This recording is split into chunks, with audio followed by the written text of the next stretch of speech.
Let's talk about dance. I'm not a dancer, and I definitely don't pretend to be one. Usually I only dance when I'm like 2 or 3 beers deep at a wedding, but as some of you may know, one of my clinical specialties is performing arts medicine. I did a 2-year program at Shenandoah University in their performing arts medicine program. I feel like I said program too many times. Anyways, I spent 2 years at Shenandoah learning French words. Did you know that there's like 50 ways to say jump in French?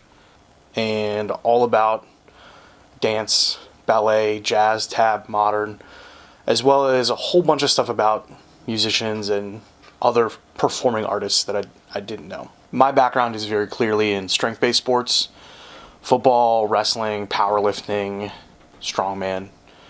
Those are what I know and what I competed in. I initially pursued doing dance medicine as one of my part-time clinicals in school because it was something that was just really different. I just wanted to be outside of my comfort zone and grow and learn and adapt. And to be quite honest, dance is probably the furthest thing from anything that I'd ever done previously. But I was really grateful for that opportunity. It was challenging. I got to work with a patient population that I'd never worked with before.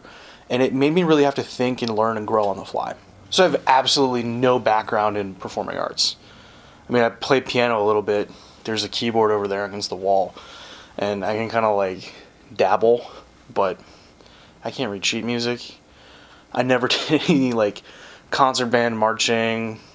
And like I said, I only dance at weddings. So this world is just completely different than everything that I knew and grew up in and was exposed to before grad school. And it's just kind of fallen into my lap. And one of the things that I find is, even though I'm so vastly different than the average person in the realm of performing arts and in the realm of dance, it kind of ends up being like a perfect match. Because the things that I am passionate about and really experienced with tend to also be the things that the world of performing arts and dance really need. We have all this research that we need to do strength and conditioning stuff in ballet, that we need to do cardiovascular training, that we need to lift weights.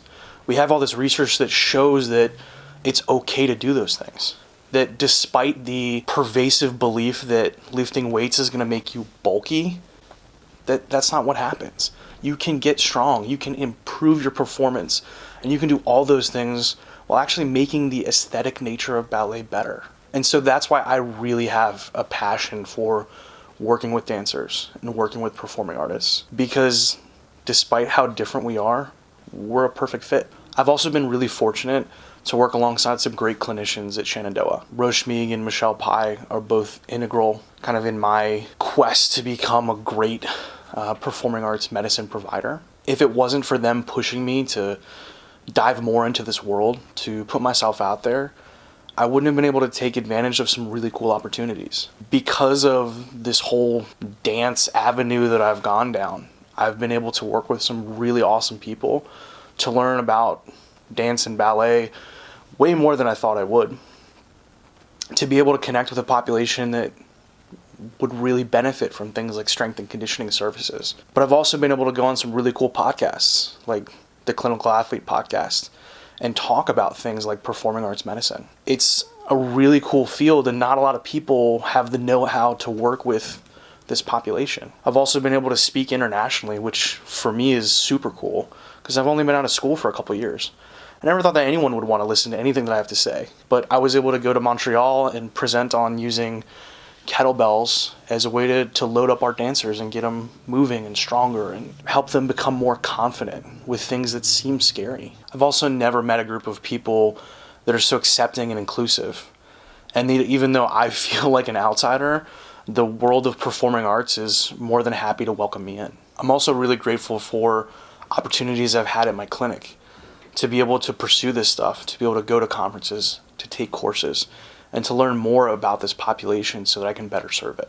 If you guys have any questions about working with the performing arts, if you'd like to pick my brain about any of this stuff, feel free to drop a comment below and I'll reach out to you. Also check out the podcast that I was on with Clinical Athlete. There's some general information about working with performing artists there. This is something that I'm really passionate about, and we've got some projects in the works for some really, really cool things. So be on the lookout for that stuff, because I'm going to be dropping a podcast sometime in the near future. Thank you guys for watching. I really appreciate all the support. Stay safe, and I'll see you tomorrow.